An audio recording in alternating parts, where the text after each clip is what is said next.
കേന്ദ്ര സർക്കാരിൻ്റെ വേട്ട നായ്ക്കളെ പോലെ പ്രവർത്തിക്കുന്ന അന്വേഷണ ഏജൻസിയായ എൻഫോഴ്സ്മെന്റ് ഡയറക്ടറേറ്റിൻ്റെ കേരളത്തിലെ മറ്റൊരു കൈക്കൂലിക്കഥ കൂടി പുറത്തു കൊണ്ടുവന്നിരിക്കുകയാണ് കേരളത്തിലെ വിജിലൻസ് സംവിധാനം എന്ന് പറയേണ്ടിയിരിക്കുന്നു. ഏതാനും ദിവസങ്ങൾക്ക് മുമ്പാണ് 2 കോടി രൂപ കൈക്കൂലി ആവശ്യപ്പെട്ട് ഒരു കൊല്ലത്തുള്ള വ്യവസായിയെ ED ഉദ്യോഗസ്ഥർ ഇടനിലക്കാരെ ഉൾപ്പെടെ ഉപയോഗിച്ച് ഭീഷണിപ്പെടുത്തിയ സംഭവം ഒരു വിജിലൻസ് കേസായി പരിണമിക്കുന്നത്. അതിലൂടെയാണ് ഈ എൻഫോഴ്സ്മെന്റ് ഡയറക്ടറേറ്റിന്റെ കൈക്കൂലി കഥകൾ ഒന്നൊന്നായി മലയാളി സമൂഹത്തിന് മുമ്പിൽ തുറന്നു കാട്ടപ്പെടുന്നത്. ഇപ്പോൾ ഏറ്റവും പുതിയതായി എറണാകുളം സ്വദേശിയായ ഒരു വ്യവസായിയിൽ നിന്നും 2024 25 ലക്ഷം രൂപ കൈക്കൂലിയായി ഒരു കേസ് ഒതുക്കി തീർക്കുന്നതിൻ്റെ ഭാഗമായി ഒരു ED ഉദ്യോഗസ്ഥൻ കൈപ്പറ്റിയതായ വിവരം വിജിലൻസിന് ലഭിച്ചിരിക്കുകയാണ്. ഈ സംഭവത്തിൽ അന്വേഷണം പുരോഗമിക്കുകയാണ്. 6 വർഷം മുൻപുള്ള ഒരു കേസ് ഒതുക്കി തീർക്കാൻ വേണ്ടി 25 ലക്ഷം രൂപയാണ് ED ഉദ്യോഗസ്ഥൻ കൈപ്പറ്റിയിരിക്കുന്നത്. നേരത്തെ 2 കോടി രൂപയാണ് കൊല്ലത്തെ ഒരു വ്യവസായിയിൽ നിന്നും കേസ് ഒതുക്കി തീർക്കാൻ ED ഉദ്യോഗസ്ഥരും അവരുടെ ഇടനിലക്കാരും ആവശ്യപ്പെടുന്നത്. അതിൻ്റെ അടിസ്ഥാനത്തിൽ EDയുടെ കൊച്ചി യൂണിറ്റിലെ ഒരു മുതിർന്ന ഉദ്യോഗസ്ഥനെ 1-ാം പ്രതിയാക്കിക്കൊണ്ട് വിജിലൻസ് ഒരു കേസ് രജിസ്റ്റർ ചെയ്തിരുന്നു.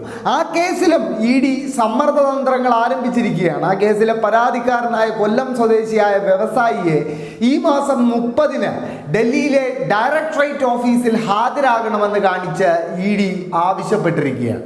അതായത് ED അവരുടെ ഉദ്യോഗസ്ഥർ പ്രതിയായ കൈക്കൂലി കേസുകളിൽ സമ്മർദ്ദതന്ത്രം ആരംഭിച്ചിരിക്കുകയാണ്.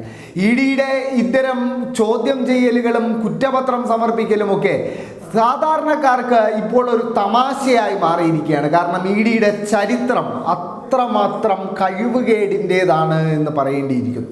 കഴിഞ്ഞ 10 വർഷത്തിനിടെ നരേന്ദ്രമോദി സർക്കാർ ED എന്ന എൻഫോഴ്സ്മെന്റ് ഡയറക്ടറേറ്റിനെ അമിതാധികാരങ്ങൾ നൽകി തുറന്നു വിട്ടതിന് പിന്നാലെ 193 കേസുകളാണ് ദേശീയ തലത്തിൽ വിവിധ പ്രതിപക്ഷ രാഷ്ട്രീയ കക്ഷി നേതാക്കൾക്കെതിരെ എൻഫോഴ്സ്മെന്റ് ഡയറക്ടറേറ്റ് ചുമത്തിയത്. എന്നാൽ ഈ 193 കേസിൽ വെറും 2 കേസുകളിൽ മാത്രമാണ് കുറ്റക്കാരെന്ന് ED ആരോപിച്ചവർക്ക് കോടതിയിലൂടെ ശിക്ഷ വാങ്ങിച്ചു കൊടുക്കാൻ എൻഫോഴ്സ്മെന്റ് ഡയറക്ടറേറ്റിന് സാധിച്ചിട്ടുള്ളത്. അതായത് 1% പോലും കൺവിക്ഷൻ റേറ്റ് രാഷ്ട്രീയ പാർട്ടികൾക്കും പ്രതിപക്ഷ രാഷ്ട്രീയ നേതാക്കൾക്കുമെതിരായ കേസുകളിൽ ഇല്ലാത്ത ഒരു അന്വേഷണ ഏജൻസി കൂടിയാണ് എൻഫോഴ്സ്മെന്റ് ഡയറക്ടറേറ്റ്. എൻഫോഴ്സ്മെന്റ് ഡയറക്ടറേറ്റിനെ ഉപയോഗിച്ച കേരളത്തിൽ മാത്രമല്ല പ്രതിപക്ഷം ഭരിക്കുന്ന എല്ലാ സംസ്ഥാനങ്ങളിലും വേട്ടയാടലുകൾ നടത്തിയിട്ടുണ്ട് BJP സർക്കാർ. ഡൽഹി മദ്യനയ കേസും ഹേമന്ത് സോറൻ എന്ന ജാർഖണ്ഡ് മുഖ്യമന്ത്രിയെ ജയിലിലാക്കിയ ഭൂമി കുംഭകോണ കേസുകളും ഒക്കെ തന്നെ എൻഫോഴ്സ്മെന്റ് ഡയറക്ടറേറ്റിന്റെ ഈ അമിതാധികാര പ്രയോഗങ്ങളുടെ തെളിവാണ്. കേരളത്തിൽ പോലും സ്വർണ്ണക്കടത്തിൽ തുടങ്ങി പിന്നെ ലൈഫ് മിഷന്റെ പേരിലും അതിനുശേഷം കരുവന്നൂരിന്റെ പേരിലുമൊക്കെ എൻഫോഴ്സ്മെന്റ് ഡയറക്ടറേറ്റ് നടത്തിയ നാടകങ്ങൾ കേരളം മുഴുവൻ കണ്ടതാണ്.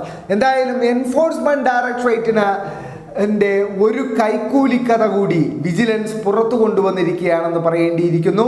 25 ലക്ഷം രൂപയാണ് ഇത്തവണ ഒരു ED ഉദ്യോഗസ്ഥൻ കൈക്കൂലി ഇനത്തിൽ കൈപ്പറ്റിയിരിക്കുന്നത്.